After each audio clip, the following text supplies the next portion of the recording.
8. The Ferryman.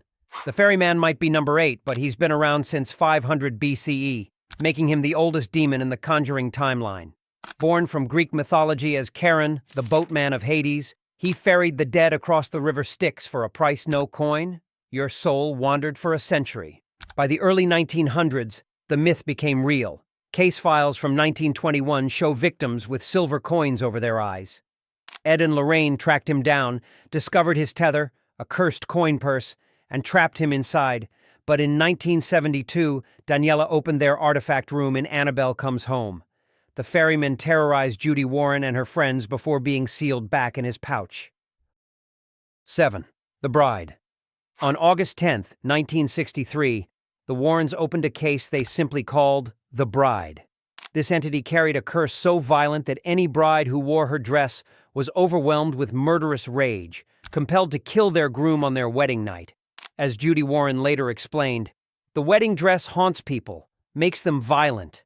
The bride's origin traces back to a woman named Quinn Lane who caught her fiancé cheating her response, murder him, both sets of parents, and gouge out everyone's eyes for good measure.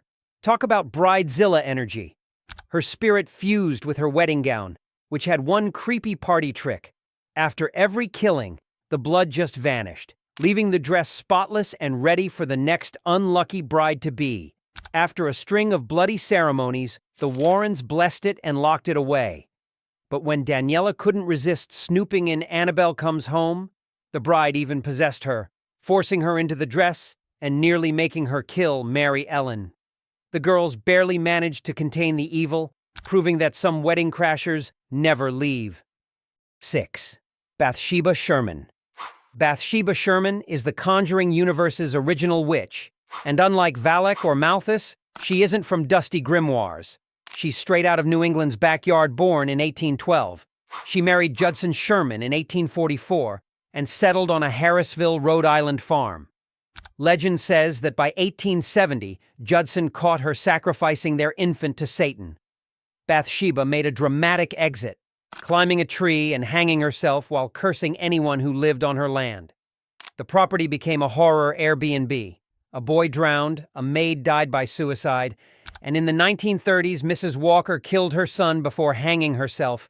They all whispered the same excuse: "She made me do it." Then came 1971, and the Perron family, unaware they were moving into Bathsheba's territory. They immediately got bruises, rotten smells, and a ghost with a grudge. Things escalated until Carolyn Perron became possessed, forcing the Warrens to intervene. Only Carolyn's love for her family broke the hold, trapping Bathsheba's spirit in that now iconic cursed music box. But witches like Bathsheba don't clock out, and her curse ages like fine wine. 5. The Occultist. Isla Kastner, better known as the Occultist, proves you don't need horns or fangs to be absolutely terrifying. You just need bad life choices and a satanic hobby. Born in 1932 as the secret daughter of Father Kastner, she was hidden away in an old mill. For 20 years, she lived off the radar. Then, in 1952, she bolted, swapping Daddy's sermons for satanic cult meetings.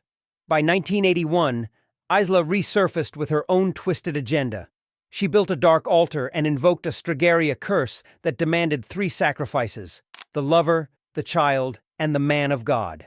She used witches' totems to give Ed Warren a heart attack during David Glatzel's exorcism. When the possession jumped to Arnie Johnson, it launched the infamous "The Devil Made Me Do It" case, but Isla tried to level up by making Ed kill Lorraine. Luckily, Lorraine dragged Ed back with a memory of their first meeting. Romance beats curses. Apparently, Ed smashed the altar, the curse snapped, and Isla's own demon collected her soul like an overdue bill. Unlike the other entities, Isla shows that sometimes the scariest monster isn't supernatural at all. 4. Weeping Woman. La Llorona, the Weeping Woman, is one of the most debated figures in the Conjuring universe. Director Michael Chaves swears, "The Curse of La Llorona isn't part of the franchise, but that feels like Hollywood backpedaling. Annabelle gets name-dropped, Father Perez returns, and the curse follows the same demonic playbook. She's in. Whether the credits admit it or not, her story begins in 1673 in colonial Mexico. Heartbroken after her partner's betrayal, a young mother drowned her 2 children in a river. Overcome with regret, she took her own life. But the curse transformed her into La Llorona, forever weeping and searching for children she'll never get back. The legend became a symbol of colonial grief, passed down through generations. Centuries later, her curse resurfaces in 1973 Los Angeles when social worker Ana Garcia encounters Patricia Alvarez, who had prayed to La Llorona and accidentally passed the curse to Anna's kids. Ana turns to Father Perez, who directs her to Rafael, a curandero. In the climax, Ana pierces La Llorona with a fire tree cross, temporarily disintegrating her. But in the Conjuring universe, then defeated usually means, see you later. Third, Malthus. Malthus is the demon that turned Annabelle into more than a creepy doll. His name first appeared around 20 BCE in the Dead Sea Scrolls beside Beelzebub, and later in the Lesser Key of Solomon as an Earl of Hell. For centuries, he was just ink on parchment, until worshippers emerged. A cult called the Disciples of the Ram formed in his honor. His chance for real-world chaos came in 1943. After Samuel and Esther Mullins lost their daughter Bee, their grief made them vulnerable. Malthus pretended to be Bee's spirit and asked to inhabit her porcelain doll. They agreed, unknowingly giving him his Trojan horse. From there, he followed the classic pattern: infestation, oppression, possession. He tormented the Mullins, then latched onto Janice, an orphan with polio, corrupting her into Annabelle Higgins. Meanwhile, part of his essence stayed in the doll, giving him 2 active vessels. By 1972, when Daniela opened his case in Annabelle Comes Home, Malthus turned the Warrens' house into a supernatural funhouse. The girls managed to imprison him again, but he's still in that glass case, waiting. 2. Valak, the Defiler. Valak is the big boss of the Conjuring universe and easily the creepiest nun you'll ever meet. The first mention dates back to around 500 CE in stories describing a serpent-like demon. In the Ars Goetia, Valak wasn't a nun at all, but a winged child riding a dragon, ranked as a president of hell. Somewhere along the centuries, that form evolved into the black-veiled figure we know today. Because what better way to terrify people than corrupting something holy? The real trouble began in the Dark Ages when the Duke of St. Carta summoned Valak in his Romanian castle. The church intervened, sealed it using the blood of Christ, and converted the castle into the Abbey of St. Carta. For centuries, nuns maintained constant prayers as a living barrier, but the seal cracked during World War II bombings. By 1952, Valak had broken free and slaughtered nearly every sister. That's when the Vatican sent Father Burke and novice Sister Irene possessed prophetic visions, and, as later revealed, was Lorraine Warren's cousin. Guided by those visions, Irene wielded the relic containing Christ's blood and banished Valak.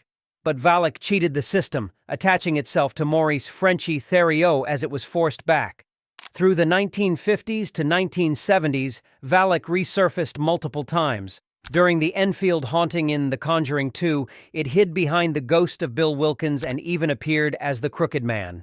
Lorraine eventually uncovered its true name and used that knowledge to send it back to hell. But Valak's ability to shapeshift and possess multiple hosts makes it the second most dangerous entity. 1. The Crooked Man. Here's the twist that makes the Crooked Man the most dangerous. He's not his own demon, he's Valak in disguise. That means he carries all of Valak's power while weaponizing childhood nostalgia against you. The Crooked Man began as an English nursery rhyme from the 1840s, but darker versions later described him as a twisted figure who hanged himself and returns when the rhyme is spoken. In The Conjuring 2, Valak takes this form to torment the Hodgson family, appearing as a spindly, pale creature with unnatural movements. This shape works because it's pure psychological warfare. Valak corrupts something innocent from your childhood, turning comfort into terror. Practical effects made him feel physically wrong. Fans loved the scare so much that James Wan planned a Crooked Man spin-off. But once audiences became obsessed with Valak's nun form, Warner Brothers pushed the nun instead. The reason the Crooked Man ranks number 1? He showcases Valak's most insidious talent, becoming whatever form will hurt you most. He's not just a demon. He's your childhood nightmares given flesh and intent. That's what makes the Conjuring universe so terrifying. These demons hunt souls and corrupt innocents, proving that evil just needs an opportunity.